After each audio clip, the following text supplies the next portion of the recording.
हमारा चैप्टर 4 चल रहा था क्वाड्रेटिक इक्वेशंस। ठीक है, तो इसमें हमने ये पढ़ लिया था कि क्वाड्रेटिक इक्वेशंस होती क्या हैं। ठीक है, और इन्हें कैसे फॉर्म करते हैं। ठीक है, ये चीज़ हम इसमें पढ़ चुके हैं। ठीक है, तो आज का हमारा टॉपिक है how to solve quadratic equations. तो आज मैं आपको बताऊंगी इनको सॉल्व कैसे करते हैं। ठीक है, तो फिलहाल हम इसमें बेसिक मेथड से स्टार्ट करेंगे। ठीक है, आगे जैसे जैसे हम बढ़ते जाएंगे वैसे मैं आपको इसके अदर मेथड्स भी बताते जाऊंगी। ठीक है, लेकिन किसी भी चीज़ की स्टार्टिंग हमेशा बेसिक से ही होती है ना, तो हम इसे बेसिक से स्टार्ट करेंगे। ठीक है, तो as you can see our first question is find the roots of the equation 2x² - 5x + 3 = 0 by factorisation.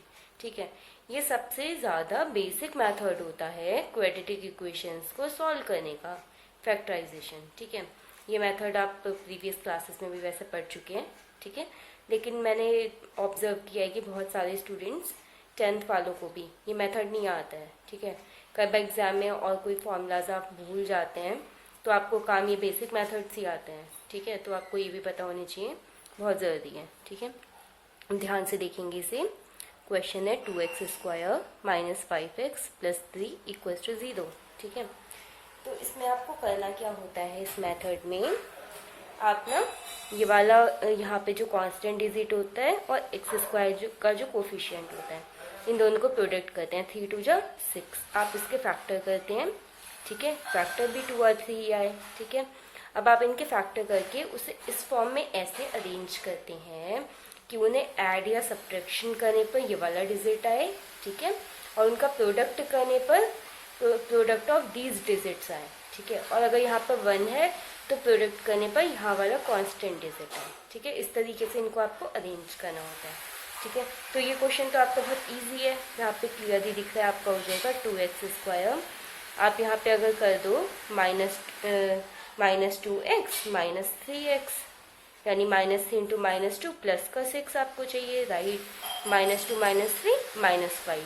ठीक है, +3 = 0। ठीक है, तो आपका आगे क्या हो जाएगा, इन दोनों में से आप 2x कॉमन लेंगे, यहाँ हो जाएगा x - 1, यहाँ पर -3 कॉमन लेंगे तो यहाँ पर भी हो जाएगा x - 1 that is equal to 0। ठीक है, अब इस पार्ट में से और इस पार्ट में से x - 1 आप कॉमन लेंगे। ठीक है, तो इधर से बचेगा आपके पास 2x, इधर से बचेगा -3 दैट इज इक्वल टू 0। ठीक है, अब 1 बाय 1 इन दोनों को 0 से कंपेयर करेंगे। ठीक है, तो इफ x - 1 = 0, ठीक है, देन x = 1।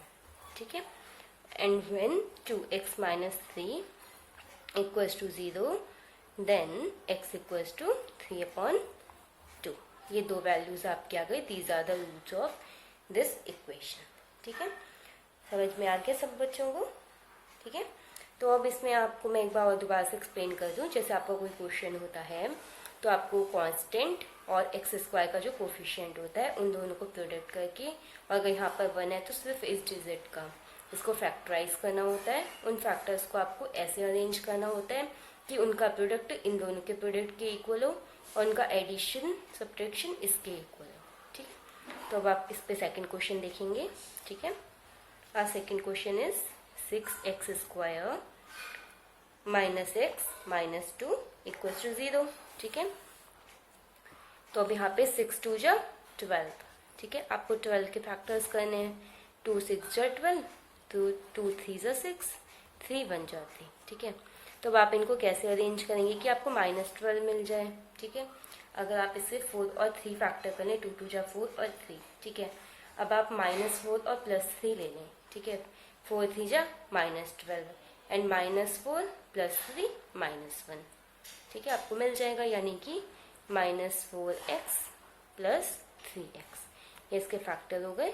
-2 = 0। ठीक है, इन दोनों में से आप 2x कॉमन ले लीजिए, तो 3x - 2 + 1 3x - 2 = 0। अब आपका हो जाएगा 3x - 2 and 2x + 1 = 0।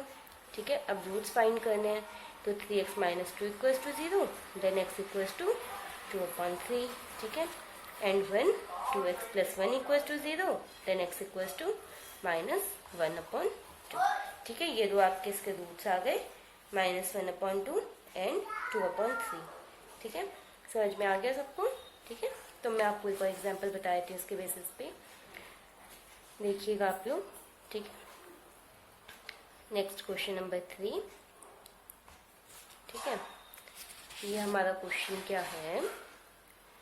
Now our next question is 3x² minus 2 root 6x plus 2 equal to 0। ठीक है, ये तो देखिए बहुत ही सिंपल है। ठीक है, आप इसको सिंपली क्या कर लीजिए, 3x², अगर इसको -√6x माइनस √6x, अगर आप इसको यही लिख लें तो -6√6 minus √6 minus 2√6 and -√6 into -√6 plus का 6, 3 2 जा 6।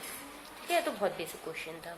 तो आप इनमें से कॉमन ले लीजिए। कॉमन क्या आ जाएगा इसमें से, √3x कॉमन आ सकता है, तो here will be √3x minus √2।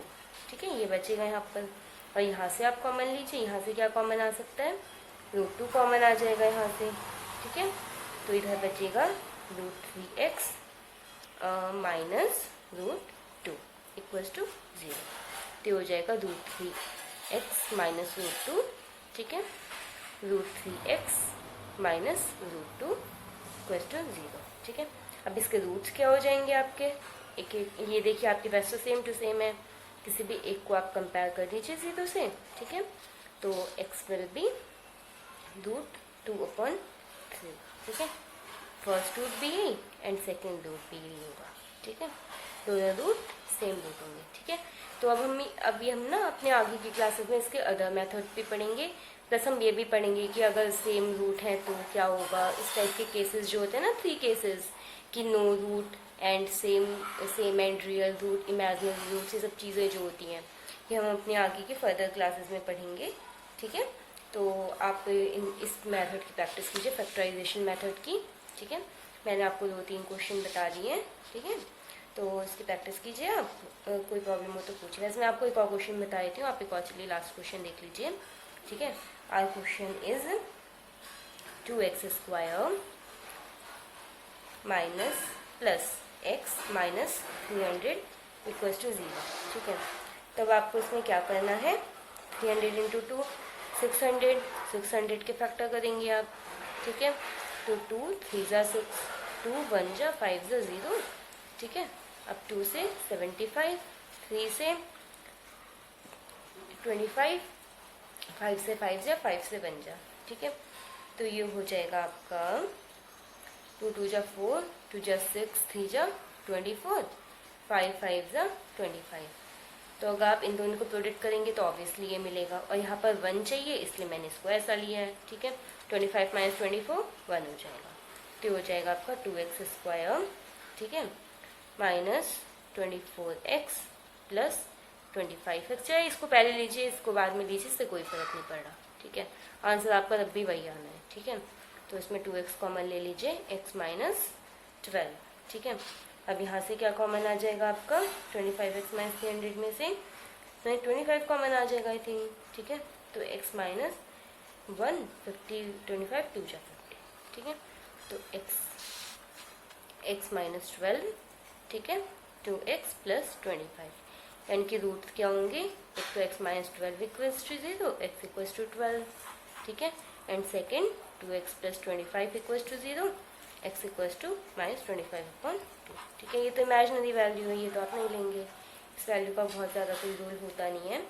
जैसे ना यहाँ पे तो ऐसे क्वेश्चन आए तो कोई फ़र्क नहीं पड़ रहा इन वैल्यूज से, लेकिन जहाँ पे आपको कोई रेक्टेंगल का साइड फाइंड आउट करने को दिया है या कुछ और एच फाइंड करने को दिया है ना, तो वहाँ पे आप ये पॉजिटिव वैल्यू ही फर्दर लेके चलेंगे, आप इस वैल्यू को यहीं पे निगलेक्ट कर देंगे।